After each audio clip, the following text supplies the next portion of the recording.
Bonjour, aujourd'hui, nouvelle petite vidéo. Je vous propose de vous intéresser à quelque chose que normalement on maîtrise depuis la seconde, qu'on a retravaillé en première. On arrive en terminale, on est censé du coup maîtriser ça, savoir faire ça parfaitement. C'est la résolution d'équations. Alors, sauf que des fois, on se retrouve confronté à des équations un petit peu bizarres. Ça peut être le cas, par exemple, de celle que je vous propose de résoudre aujourd'hui, les équations du type racine carrée d'une expression A égale à une expression B. Alors elles sont bizarres pourquoi? Parce qu'il faut faire attention à l'ensemble de définitions en fait de cette équation. On ne peut pas la faire n'importe où. Alors on va la résoudre sur R déjà, pour commencer évidemment. Et puis ensuite, on va faire attention aux ensembles en fait de définitions. Donc déjà de la racine carrée, on sait que la racine carrée est définie sur R+, donc il faut que notre expression A, la première condition à avoir, il faut que notre expression A soit supérieure ou égale à 0. Donc il va falloir commencer par résoudre en fait une inéquation avant de résoudre l'équation. Deuxième condition à voir, évidemment, on sait que la racine carrée d'un nombre, c'est toujours égal à quelque chose de positif ou nul. Donc deuxième condition à vérifier, il faut que notre expression b soit elle aussi supérieure ou égale à 0. Et c'est pas si évident. Et du coup, ça va nous restreindre l'ensemble de solutions, presque à coup sûr. Alors, on va voir ça sur un exemple. Prenons un exemple.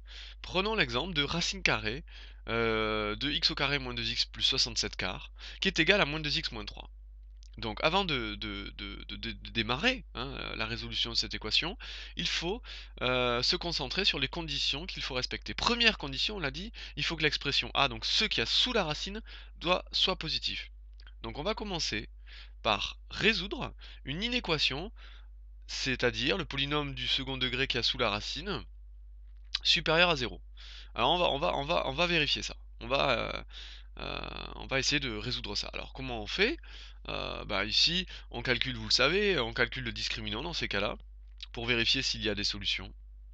Alors le discriminant, c'est moins 2 au carré 4, moins 4 fois 1 fois 64 sur 4, ça fait moins 67. C'est donc négatif. Si le discriminant est négatif, on sait que le polynôme du second degré est du signe de a, avec ici on peut dire a qui est égal à 1.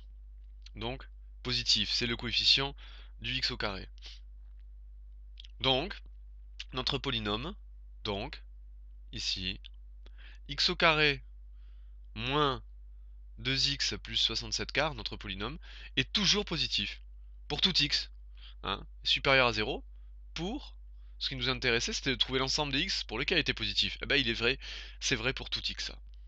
Ok, donc en fait la première condition, ben, il n'y en a pas vraiment puisque ça c'est toujours vrai, donc ça va pas nous restreindre notre ensemble de solutions. Deuxième condition à respecter, il faut que moins 2x moins 3, ça c'était l'expression b, soit supérieur ou égal à 0. Hein, puisque je vous rappelle, une racine carrée ne peut pas être négative, égale à quelque chose de négatif. Alors on y va. Donc ça, ben, on résout, on fait passer, je sais pas, en quelque sorte, si vous voulez, hein, en additionnant 2x de chaque côté, on se retrouve avec moins 3 supérieur ou égal à 2x, hein, ce qui revient à la même chose que de dire du coup que x est inférieur à moins 3 demi, hein, en le remettant, si vous voulez, à gauche, c'est plus lisible, souvent on s'y retrouve, donc x va être plus petit, hein, vous faites une phrase dans votre tête pour bien vous repérer que moins 3 demi. Ok, ça on va garder en tête notre condition, puisque maintenant on va résoudre notre équation sur l'ensemble ici qui est restreint, moins l'infini, moins 3 demi, hein, intervalle fermé en moins 3 demi. On peut attaquer donc la résolution. Alors comment on fait pour résoudre? Eh bien on va élever en fait le tout au carré. On va élever à gauche au carré pour faire disparaître la racine carrée, et maintenant on a le droit d'élever à droite au carré, hein, donc il se passe quoi? Déjà j'avais mon expression du départ, j'élève au carré, donc j'ai plus que x au carré moins 2x plus 67 quarts, qui est égal, attention à mettre des parenthèses, moins 2x moins 3, le tout au carré. Là il faudra utiliser une identité remarquable. Pour x inférieur ou égal à moins 3,5. On va résoudre ça là-dessus.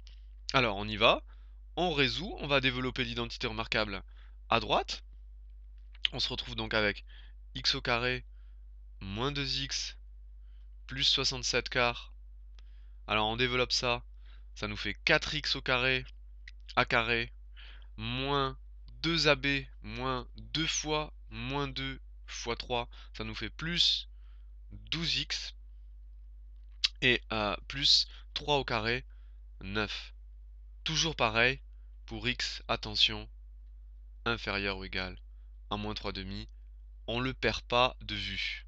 On continue, et on prend maintenant une autre étape. Qu'est-ce qu'on fait? Ben, on va simplifier, on va tout mettre d'un côté pour avoir égal à 0, et on y va. On fait passer donc le 4x au carré, on fait passer tout à gauche, hein, donc x au carré moins 4x au carré moins 3x au carré. J'ai moins 2x, moins, ça fait moins 14x. Et enfin, j'ai 9 qu'on va mettre sur 4, c'est égal à 36 quarts. 67 quarts moins 36 quarts, ça fait 31 quarts. Et ça, on pose ça égal à 0. Alors pour nous simplifier un petit peu la vie maintenant, on peut, on peut inverser les signes moins, multiplier par 4, et vous serez d'accord avec moi que ça revient à faire 12x au carré, moins 4 fois 14, donc plus 56x, moins 31, égal à 0. C'est la même chose, toujours pareil, hein, pour le x ici, inférieur ou égal à moins 3 demi. Alors bah, pour résoudre un polynôme du second degré égal à 0, il suffit maintenant de calculer le discriminant. Donc on y va, on calcule le discriminant, delta, qui est égal à 56 au carré moins 4 fois 12 fois moins 31. Alors là, on s'arme de notre calculatrice pour trouver 4624. 4624 qui est le carré de 68. Donc qui est positif évidemment. Il y a donc deux solutions ici normalement à notre polynôme hop là, du second degré égal à 0. Deux solutions réelles distinctes. x1 qui est égal à moins b moins 56 moins racine de delta moins 68 sur 2a sur 2 fois 12, 24. Ça, si on simplifie, on va trouver moins 31 sur 6. Et une deuxième solution x2, normalement, qui va être égale à moins 56 plus 68, hein, plus delta sur 24. Il nous reste ici 12 sur 24 qui est égal à 1,5. Alors maintenant, on va regarder, on se rappelle de notre condition. X doit être inférieur à moins 3,5. C'est obligatoire, hein, sinon on ne peut pas résoudre l'équation. On la résout là-dessus. Ah ben déjà, on peut éliminer ici la solution 1,5 qui ne fera pas partie de notre ensemble sur lequel on devait résoudre l'équation. 1,5 évidemment n'est pas plus petit que moins 3,5. Ensuite, moins 31 sixième, on peut regarder. Ça fait environ 30 sur 6, ça fait environ 5. Donc moins un peu plus petit que moins 5. Donc on est inférieur à moins 3,5. Donc on a une solution à notre équation ici, une seule, qui respecte bien notre ensemble. S, hein, donc on peut dire, qui est égal à moins 31 sur 6, l'unique solution ici. Voilà. Donc on fait un petit résumé. Vous d'abord, vous regardez l'expression A, elle doit être supérieure ou égale à 0. Vous regardez l'expression B, elle doit être supérieure ou égale à 0. Ça vous forme ainsi un ensemble sur lequel vous allez pouvoir résoudre votre équation. Ensuite, vous vous attaquez à la résolution en élevant au carré des deux côtés. Et vous résolvez, et vos solutions doivent être en accord avec votre ensemble de départ. Si c'est pas le cas, vous les éliminez et vous vous retrouvez avec les solutions. Voilà, je vous dis bon courage, entraînez-vous de votre côté sur d'autres exemples. Je vous dis à une prochaine vidéo. Au revoir.